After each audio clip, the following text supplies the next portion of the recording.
दोस्तों आज हम बात कर रहे हैं सादत हसन मंटो की, और इसी के ऊपर आगे बात करने के लिए हमारे साथ आज मौजूद हैं प्रोफेसर शमसुल हक उस्मानी साहब, जिनका ताल्लुक़ उर्दू डिपार्टमेंट जामिया मिल्लिया इस्लामिया से हैं।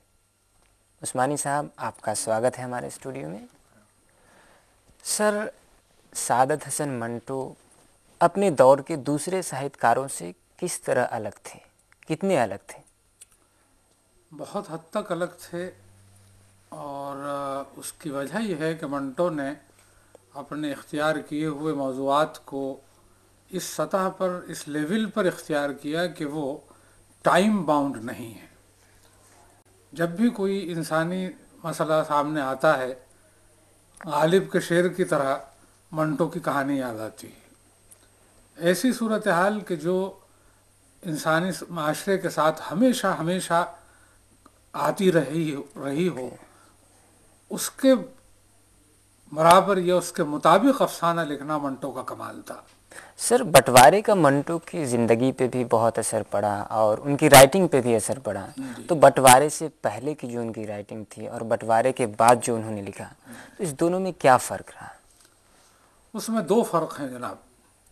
एक फ़र्क तो यह है कि बंटवारे के बाद मंटो की कहानी की इंटेंसिटी बढ़ गई, शिद्दत पैदा हो गई, और उस शिद्दत को हम एक आम आदमी की नफ्सियात के मुताबिक भी देख सकते हैं कि वो कुछ शदीद हालात से, कुछ ख़राबियों से गुज़रा, लेकिन उसने उसे एक आर्टिस्टिक डायमेंशन दी और कुदरती तौर पर पैदा भी हुई। क्योंकि आप ये देखिए कि फसाद बंटवारे से पहले का मंटो सोसाइटी की उन बुराइयों की तरफ इशारा कर रहा है जो आम है, उसके कंटेम्परेरीज ने भी इख्तियार की।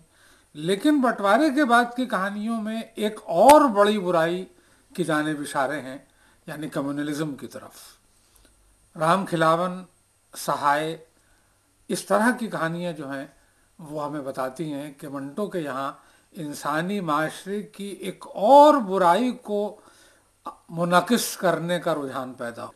सर, एक बात मैं पूछना चाहूँगा। मंटो हमेशा अपनी राइटिंग को लेके विवादों में रहे, अपने अफसानों को लेके विवादों में रहे। अगर आज के दौर में, आज के ज़माने में बात करें उनकी राइटिंग की प्रासंगिकता के, तो कितना सही होगा? बिल्कुल दुरुस्त। देखिए, विवाद का मामला तो हमें बिल्कुल अदबी नहीं लगता। उसके पीछे कुछ अदालतों की कज फहमी, टेढ़ी फिक्र और गैर अदबी फिक्र नज़र आती है। मंटो पर चलाए गए किसी भी मुकदमे में मंटो को आखिर में सज़ा नहीं हुई। वो हर मुकदमे में बरी हुआ। यानी जब असलियत धीरे धीरे वाज़ेह होती हुई तो उस पर से वो इल्ज़ाम हट गए। हाँ, ये बात ज़रूर है कि उसने अपने ज़माने की बुराइयों को बहुत खुल्लम खुल्ला बयान किया। आज भी हमारे माशरे में वही बुराइयां हैं। हमारी सोसाइटी आज भी औरत को उसका वो मर्तबा, उसकी वो डिग्निटी देने को तैयार नहीं है जिस डिग्निटी की बहाली के लिए मंटो ने अपने यहाँ, यानी अपनी कहानियों में, औरत को किरदार बनाया। और जब तक कोई जुल्म, कोई ज्यादती हमारी सोसाइटी में है, तब तक मंटो की कहानी जिंदा है और वो रेलेवेंट है, और उसके लिखने का अंदाज दरअसल उसे हमेशा रेलेवेंट रखेगा। दोस्तों, अभी हमारे साथ मंटो के ऊपर बात कर रहे थे प्रोफेसर शमसुल हक उस्मानी साहब, जिनका ताल्लुक़ जामिया मिल्लिया इस्लामिया से है।